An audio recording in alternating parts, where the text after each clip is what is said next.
Al-Fatah, je sais qu'il est le seul à ouvrir des portes que personne ne peut imaginer. Quand je dis Ar-Razak, je sais que c'est lui qui détient la subsistance. Et c'est lui qui me donne mon rizq, où que je sois. Ça, c'est Tawhid al-Asma wa Sifa. Donc, j'ai essayé de résumer en quelque sorte les trois Tawhid, catégories de Tawhid. Avec en tout cas des exemples pratiques et très simples. Et je pense que c'est très compréhensible. Et en tout cas, le Tawhid, c'est vraiment, comme vous l'avez dit, la base. Exactement. Et aujourd'hui, effectivement, des gens font de l'associationnisme sans se rendre compte. Parce compte. Que c'est tellement infime que souvent on ne s'y rend pas compte. Même entre nous, dans nos relations même. Et souvent, tout ça, c'est le manque de la compréhension du Tawhid. C'est ça. C'est ça le problème. Okay. Et on le voit dans notre société. On le voit sur les réseaux sociaux. On le voit quand une personne qui est importante, qui vient, on a l'impression que les gens l'adorent à la limite. C'est ça. C'est comme on dit souvent, par exemple, quand tu as rendez-vous avec, par exemple, et en tout cas, je vais dire peut-être une autorité, on a tendance à bien vraiment se rendre belle ou beau. Mais souvent, quand il s'agit de prier, même à la limite, et l'habillement même à la limite, c'est alors que la prière, c'est vraiment un rendez-vous primordial avec ton Créateur, un rendez-vous avec lequel tu vas communiquer avec ton Créateur. Donc, c'est des trucs, et c'est des éléments dont souvent il faut qu'on essaie de revoir dans nos comportements, parce que tout ça, je pense que ça fait partie du Tawhid. Parce que quand le Tawhid est vraiment là, et tous ces éléments doivent être pris en compte. Tout doit se faire, tout ce qui concerne Allah doit se faire avec beaucoup de soin, avec beaucoup d'attention. Je pense que exactement. c'est quand même... Ce que vous dites est très, très important. Okay. On a tendance, quand c'est la prière, on néglige tout. C'est ça. Moi, j'ai rencontré une femme très pieuse. Oui. Quand elle prie, elle se brosse même les dents. Allahu Akbar. Elle se brosse les dents. Exactement. Je lui dis, mais elle me dit qu'elle veut parler à Allah. Quand elle fait sa prière de nuit, elle se lève, elle se brosse les dents, elle se parfume, elle parfume son tapis et elle prend son plus beau hijab et elle commence à prier Dieu. Elle se met bien, propre pour prier. Mais malheureusement, c'est pas ce qu'on voit dans la société. C'est ça, malheureusement. Et la prière, la façon même, peut-être qu'on fera un thème sur la prière, tellement banalisée. Déjà, les vêtements qui ne respectent pas les principes de la prière. C'est ça. Déjà. Et ça arrive, hein. Souvent on voit ça même dans les mosquées. Beaucoup. Donc ce que vous dites, c'est un point très très très important sur le tawhid. Le tawhid, c'est sur le cœur, mais c'est aussi dans les actes. Oui. Comment je me comporte vis-à-vis de mon Créateur? On se comporte bien quand il s'agit envers les humains, qu'envers celui qui a créé les humains. Subhanallah. En tout cas, subhanallah. C'est comme vous le dites bien, parce que souvent, c'est le tawhid, en tout cas, permet que quand tu es arrêté dans ta prière, que tu puisses en tout cas savoir que tu es arrêté devant ton Créateur. Exactement. Mais le plus souvent, on est au niveau de la prière, et puis en tout cas, par film, on ne sait même pas combien de rakats on a fait. Est-ce qu'on a lu après même le deuxième rakat, on ne sait même pas c'est quelle sourate on a lu. Exactement. Donc finalement, tu finis, tu es là arrêté. Est-ce qu'on peut être satisfait de cette prière? Tu es perdu dans ta propre prière. Donc, et tu as parlé à ton Créateur. Qu'est-ce que tu lui as dit? Tu ne sais même pas ce que tu as dit à ton Créateur. Exactement. Donc vraiment, c'est vraiment dommage, mais c'est la réalité qui est là. Et l'exemple que vous venez de dire est vraiment très édifiant par rapport à la sœur dont vous venez donner l'exemple là. C'est vraiment très, très, très, très capital. Il faut que nous tous nous en venons à là, pour vraiment sentir les retombées de nos actions envers le Créateur. Parce qu'on peut être là, on dit on prie, mais Dieu tarde à répondre. Mais il faut regarder aussi les conditions, il faut regarder les conditions que tu as réunies. Tout à fait. Et il faut voir la position que tu as mis Allah dans ton cœur. J'entends souvent des gens qui disent on va demander à Dieu pour voir. Moi, j'ai toujours interpellé ça. Faut pas dire, bon, c'est un terme aussi qu'ils utilisent, mais souvent, quand quelqu'un dit ça, je l'interpelle en même temps. On ne demande pas à Allah pour voir. On demande et puis on est convaincu que ça va donner. Exactement. Mais quand tu demandes et toi-même tu doutes, subhanallah, ça veut dire que c'est pas la peine. Il y a un problème au niveau de la croyance. Il y a un problème. Il y a un problème. Vraiment que Dieu nous en préserve. Amin, amin, ya Rabbi. Vraiment. Amin. En tout cas, merci pour vraiment ces exemples que vous nous avez donnés. Et c'est différentes catégories du tawhid que vous venez de développer. Donc, cette importance du tawhid apparaît également dans l'histoire des prophètes. Et parce que c'est le message même essentiel, la plupart des prophètes qui sont arrivés, et on prêchait pratiquement le tawhid parce que c'est vraiment l'élément le plus capital. Donc, pourquoi tous les prophètes ont commencé par leur appel là? Leur appel ont commencé par le tawhid. D'accord. Si on voit bien, tous les prophètes ont vécu à des époques différentes, C'est dans des régions différentes. Ils ont été envoyés à des peuples différents. C'est ça. Et surtout, ils ont vécu des épreuves différentes. Mais tous, sans exception, avaient un message identique, C'est ça. principal, qui est le tawhid, qui est leur mission, qui est leur message. Ce qu'ils avaient en commun, c'était le tawhid. Pourquoi? Parce que avant de réformer les comportements, il faut réformer les cœurs. C'est ça. Avant de parler des règles, des détails des règles religieuses, il faut d'abord faire connaître celui pour qui on accepte et on pratique ces règles religieuses-là. Donc, les prophètes, leur mission, ça a été le tawhid parce qu'il fallait d'abord incarner la croyance dans le cœur du croyant. Il fallait faire aimer Allah. D'abord faire connaître Allah. Avant même d'aimer Allah, on ne peut pas aimer un Dieu qu'on ne connaît pas. Moi, je le dis tout le temps. On ne peut pas obéir à un Dieu qu'on ne connaît même pas. Ça, je le dis tout le temps. Donc, les prophètes sont venus avec le monothéisme pur et avec cette explication, cette mission d'incarner la croyance dans le cœur du croyant. Parce qu'il faut aimer Allah, il faut Allah avant la jurisprudence islamique, avant de prier. Le prophète, alayhi salatu wassalam, il a fait 10 ans, plus de 10 ans, en train d'enseigner le tawhid. Pourquoi? Parce que c'est le cœur qu'il faut réformer. La base, tout part du cœur, tout part de l'intention. Et maintenant, le reste suit naturellement. C'est une évidence. Donc, le prophète de Adam, le tawhid du prophète Adam alayhi salatu wassalam est le même que le tawhid de Nuh alayhi salatu wassalam, qui est le même que le tawhid de Ibrahim, qui est le même que le tawhid de Moussa alayhi salatu wassalam, qui est le même, d'autant pour moi, qui est le même que le tawhid de Isa, qui est le même que le tawhid de Rasulullah sallallahu alayhi wa sallam. Donc, il fallait incarner. Il fallait appeler au peuple au tawhid et délaisser le polythéisme, délaisser l'idolâtrie.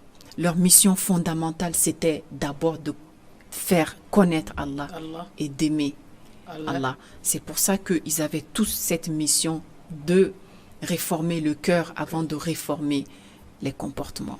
Donc, leur mission principale était vraiment le tawhid. Et pour, en tout cas, ce qui pourrait jouer sur le comportement des gens et les ramener vers notre Créateur. Vers notre Créateur, exactement. C'est essentiellement ça, puisque Dieu dit qu'il nous a créés pour l'adorer, comme on a eu à le souligner. Exactement. Et quelque part aussi, Dieu dit de le connaître avant de l'adorer. Avant de l'adorer. Voilà, car si vous ne connaissez pas, comment allez-vous m'adorer? Comment allez-vous m'adorer? Donc, c'est ça qui a été vraiment la mission des différents prophètes qui sont passés jusqu'à notre dernier prophète, Muhammad sallallahu alayhi wa sallam. D'accord. En tout cas, nous avons très bien compris tout ce qui a été dit. Vous avez en tout cas exposé de façon claire et simple, très compréhensive. Mais concrètement, quel lien existe-t-il entre les tawhid et nos actes d'adoration? Les actes que nous accomplissons. Quel lien? On peut établir quel lien entre les tawhid et nos actes d'adoration? Alors, le lien qu'il y a entre le tawhid et les actes d'adoration, c'est la pratique. Tout simplement. Parce que le tawhid, les actes d'adoration, comme je l'ai souligné tout à l'heure, reposent sur le tawhid. Et les actes d'adoration sont les conséquences naturelles du tawhid. Oui, c'est ça. Le prophète, alayhi salatu wassalam, il dit, il y a en nous un morceau de chair. Quand il est sain, tout le corps est sain. Et quand il est corrompu, tout le corps est corrompu. Et certes, ce morceau de chair, c'est notre cœur. C'est ça. Donc le tawhid, c'est ce qu'il y a dans le cœur. Les actes d'adoration, c'est ce qui reflète nos actions. C'est ce qui reflète sur ce qu'on a dans le cœur. Et c'est ça la pratique. Il n'y a pas d'acte d'adoration sans pratique. C'est ça. La prière, le dhikr, la lecture du Coran. La définition de la foi, c'est comme ça. Exactement. Après l'attestation, il faut pratiquer. Il faut pratiquer. Il ne suffit pas de dire avec la bouche, pour dire qu'en tout cas, moi, je crois en Dieu. Mais voilà. C'est au fond de mon cœur. Et beaucoup de gens le disent. Ah oui, malheureusement. Malheureusement. Malheureusement. C'est le cœur qui compte. C'est le cœur qui compte. Ce qu'il y a dans le cœur, c'est le plus important. Le reste, là, non. Il faut passer à l'acte. Si c'est réellement incarné dans le cœur, forcément, ça se voit dans les actes. Normalement, ça doit se faire. Ça doit se voir sur les actes. Exactement. Normalement. Donc, c'est ça. Ok. En tout cas, alhamdulillah. Donc, après avoir compris ce que c'est que le tawhid, une question pratique se pose naturellement. Et comment une femme musulmane peut-elle renforcer son tawhid au quotidien? On va aborder maintenant la question de la femme musulmane. Parce que c'est une exactement, parce que la femme, c'est le pilier de la société. Oui, c'est le pilier. On dit que quand une femme éduque, elle éduque toute une société. C'est ça. Donc, c'est ça. Alors, déjà, comme je l'ai dit, pour renforcer le tawhid, il faut connaître Allah. C'est ça. La connaissance. Oui. Toujours. Le message principal des prophètes. Oui. La connaissance d'Allah. Oui.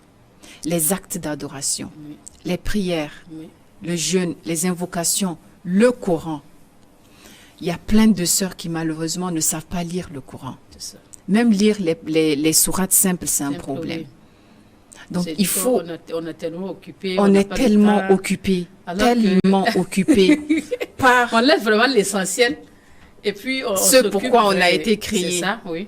Donc pour renforcer le tawhid, il faut nourrir sa foi. C'est ça. Et nourrir sa foi, c'est pas, on le fait pas du jour au lendemain, on le fait pas en un jour. Non. C'est un acte quotidien. Donc, la foi, ça se nourrit comme on se nourrit nous-mêmes. C'est ça. Si on fait 2 jours sans manger, est-ce qu'on peut tenir? Est-ce que vous et moi, on sera là?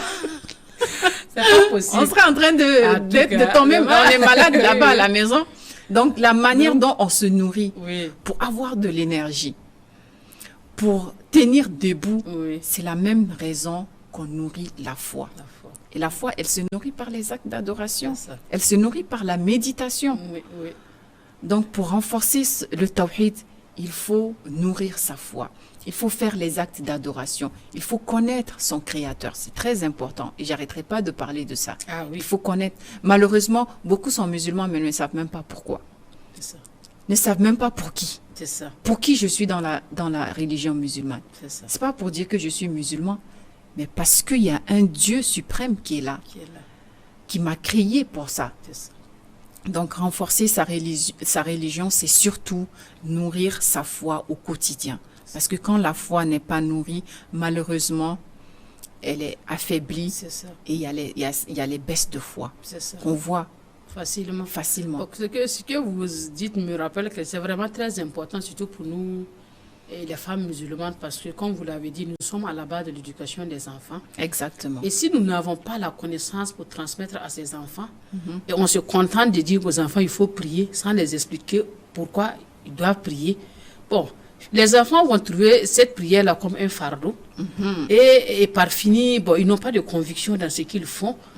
Et ça fait que souvent, il y a certains enfants musulmans qui sont en train d'envier vers d'autres confessions, voilà, d'autres religions, parce qu'ils se disent que bon, là-bas, c'est encore bon. C'est-à-dire que c'est à nous de revoir notre manière de transmettre et ce savoir à nos enfants.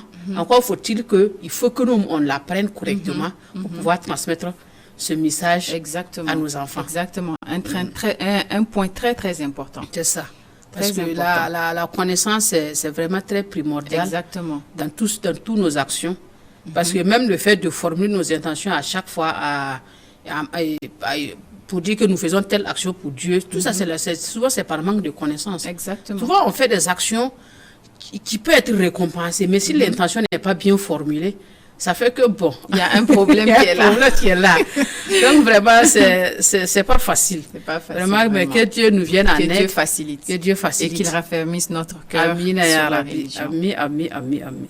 Et ce que je viens de dire tout à l'heure, malheureusement, certaines attitudes ou certaines croyances peuvent fragiliser Oui, cette foi. fragiliser la foi, exactement. Voilà. Donc, quels sont les comportements ou les croyances qui peuvent vraiment affaiblir ce tawhid? Alors, l'ostentation. On a évoqué Et ça. l'amour excessif de cette dunya. Il faut dire les maladies du cœur, Les de façon maladies générale. du cœur, Oui. la jalousie, Mhm, l'envie, mhm. la haine, le fait de ne pas voir l'autre réussir, Oui. le fait d'envier les autres, tout ça font partie Des éléments qui des peuvent éléments affaiblir. qui peut affaiblir. Le shirk Oui. associé Ah à oui. Allah. Aujourd'hui, dès que ça va pas, on a une épreuve, on va voir quelqu'un pour lui dire, essaye de Ah, il y me a tel sauver. Mhm. Alors que le seul sauveur reste Dieu. Le Dieu. Donc, il y a ça. Et je reviens aussi sur l'amour de cette vie. Mhm. Les réseaux sociaux. Donc, on La allait en venir. comparaison. Oui. Quand on regarde la belle vie que mènent les autres, sans savoir ce qu'ils vivent, sans savoir ce Merci. qu'il y a derrière, C'est ça. on envie. C'est ça. On se demande, est-ce qu'on est maudit? Qu'est-ce qui se passe dans notre vie? Alors qu'en réalité, non. Tu ne sais pas ce que l'autre Notre vit. vie. C'est ça. C'est Donc, l'apparence souvent. Souvent, c'est l'apparence. Et il y a cette course à la richesse, C'est ça. cette course à la réussite. Donc, c'est cet amour excessif de la dunya et du bien matériel. Surtout, Oui. je vais vraiment parler de ça, l'amour de cette dunya. Quand on voit nos jeunes frères, nos jeunes sœurs, Oui. comment ils se comportent sur les réseaux sociaux. C'est ça. Ils sont prêts à tout sacrifier pour montrer qu'ils existent, Oui, pour oui. montrer qu'ils ont Mhm. réussi. Oui. La réussite ne se trouve pas forcément dans le bien matériel. C'est ça. Une personne qui a une bonne relation avec Allah a réussi, A plus réussi. qu'une personne qui a des milliards mais qui n'a pas une bonne relation C'est avec ça. Dieu. C'est ça. C'est-à-dire, on a oublié notre Oui, spiritualité. c'est ça. On a oublié notre lien avec Dieu. On a oublié la raison pour laquelle on existe. On existe, oui. Donc, et Allah, si le bien matériel, si cette dunya avait de l'importance Oh oui. pour Dieu, Oui. le mécréant n'allait même pas avoir un verre d'eau à boire. C'est ça. Donc, c'est parce que cette dunya, Allah, comme on le dit, moi je le dis toujours, Allah a mis la vie à notre service. C'est ça. Mais il ne nous a pas créés pour servir la vie, mais pour le servir. Pour le lui, service, Allah. c'est ça. Donc, il y a cet amour-là, il y a cet amour pour la vie qui, malheureusement, quand on le voit, est supérieur à l'amour qu'on doit ressentir Pour Allah. pour Allah. Malheureusement, Malheureusement. vraiment. On oublie que c'est pas uniquement la vie qui compte. On dit une personne qui sacrifie cette vie pour l'au-delà a gagné les deux. C'est ça. Et une personne qui sacrifie l'au-delà pour cette vie a perdu Il a les tout deux. perdu. La personne a Il tout a tout perdu. perdu. Oui. Donc, moi, le point important, c'est surtout l'amour de cette vie, qui nous fait même oublier le Créateur. Créateur. On court derrière les créatures qui ont l'argent. On court derrière Oui. la course à la richesse, C'est ça. la course au matériel, la course à la célébrité, C'est ça. la course à la visibilité sur Oui, les réseaux c'est- sociaux. Oui, oui. Nos sœurs sont capables de tout pour avoir de la visibilité, capables de tout pour être célèbres. Pourquoi? Pourquoi? Pour finir dans la tombe alors que ta relation avec Dieu N'est pas ça. n'est pas ça. En tout cas, Et je c'est- dirais même qu'on vit dans une société où l'amour de cette vie commence vraiment à prendre, ça atteint le paroxysme, si je C'est peux ça. le dire. C'est ça. Ça atteint un niveau qu'on a du mal à contrôler. C'est ça. Certaines sœurs qui se comparent, il faut comprendre que la religion musulmane, moi j'ai vu une sœur qui dit, ah, dans l'islam tout est haram. Subhanallah. Ça, c'est une manque de connaissance. Exactement.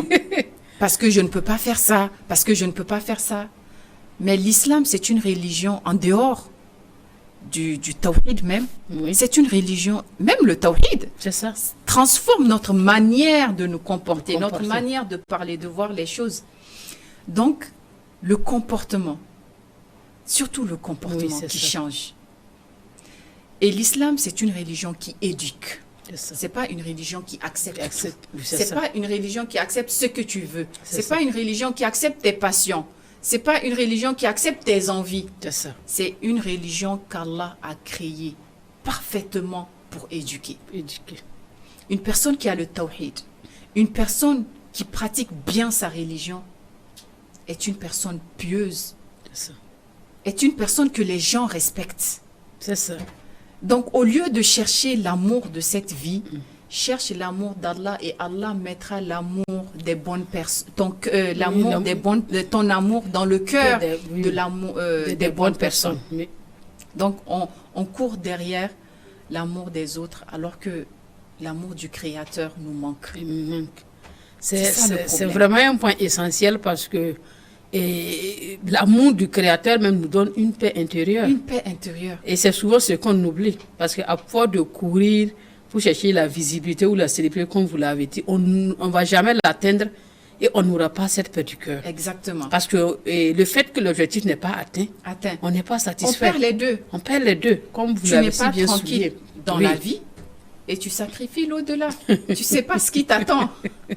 Tu vas voir ton Créateur avec quelles bonnes œuvres. Vraiment. Avec quel acte. Oui, oui. Donc, franchement, sur ce point, je tenais vraiment à insister dessus. Parce que cet amour de la vie atteint un niveau où ça dépasse même le shirk. Exactement. Ça dépasse même le parce shirk. Que c'est comme on le dit souvent, parce que quand on voit le shirk, souvent on se dit que c'est aller voir peut-être un marabout. Oui. Alors qu'aujourd'hui, oui, c'est le shirk. Mais notre compréhension du shirk d'aujourd'hui, c'est le fait d'aller voir un voyant ou un marabout qui constitue le shirk. Alors que non, c'est pas ça seulement. Exactement. C'est pas ça seulement. Donc, ce que vous êtes en train de soulever là, je trouve que il faut effectivement insister et éclairer davantage pour que les gens comprennent que c'est pas le fait d'aller voir un féticheur ou un savant ou un marabout pour résoudre un problème qui constitue forcément un shirk. Parce que le shirk aussi, et le fait de penser, parce que je me dis que même, il y a un frère qui disait que même pour demander, on se dit que pour avoir le sel qu'on met dans la sauce, on se dit que c'est tellement banal. Mais il faut demander à Allah pour l'avoir. Ça, c'est vraiment un degré de foi qu'il faut avoir. Exactement. Voilà. Parce qu'on se dit qu'il y a des trucs, on se dit que ça là, on n'a pas besoin de demander. Alors qu'il faut toujours demander. Oui. Ça fait partie de l'adoration, ça fait partie vraiment, effectivement, du tawhid. Mais malheureusement, ce que nous voyons aujourd'hui, c'est quoi? On a tel problème. Nous, notre premier réflexe, normalement, c'est d'aller vers le Créateur. Seigneur, tu lui parles dans la langue que tu connais. Tu demandes à Allah, en tout cas, tu sais mieux ce que je vis. Tu exposes ton problème comme si tu étais exposé à un être humain. Mais nous allons aller voir notre créature, une créature comme nous allons faire ses éloges, tout, et puis maintenant, on se met à demander. Voilà. Exactement. Ou bien, on se dit que on est croyant, on va demander à Dieu. Et puis, la conviction qu'on va avoir pour demander à Allah et la conviction qu'on va avoir pour aller demander à l'autre n'est pas pareil. Voilà. Parce que c'est qu'il faut savoir, on demande d'abord à Allah et puis on cherche la cause. Maintenant, dans cette recherche de la cause-là, il ne faut pas forcément te dire que non, c'est telle personne, louer et cette personne plus que le Créateur. Voilà. Puisque le Créateur, il va te répondre à ton appel en passant par les créatures pour résoudre ton problème. Mais il ne faut pas avoir cette créature plus que Allah, comme le Créateur. Voilà, donc tout ça, c'est des petits éléments qui prennent en compte dans l'associationnisme que souvent on ne se rend pas compte. Ou bien quand quelqu'un dit que c'est grâce à toi et à Dieu. Souvent, c'est des trucs vraiment très banals, qu'on ne comprenne pas. Voilà. Ça se dit pas, mais ça ne se dit pas. Quand on dit c'est grâce à Dieu et à toi.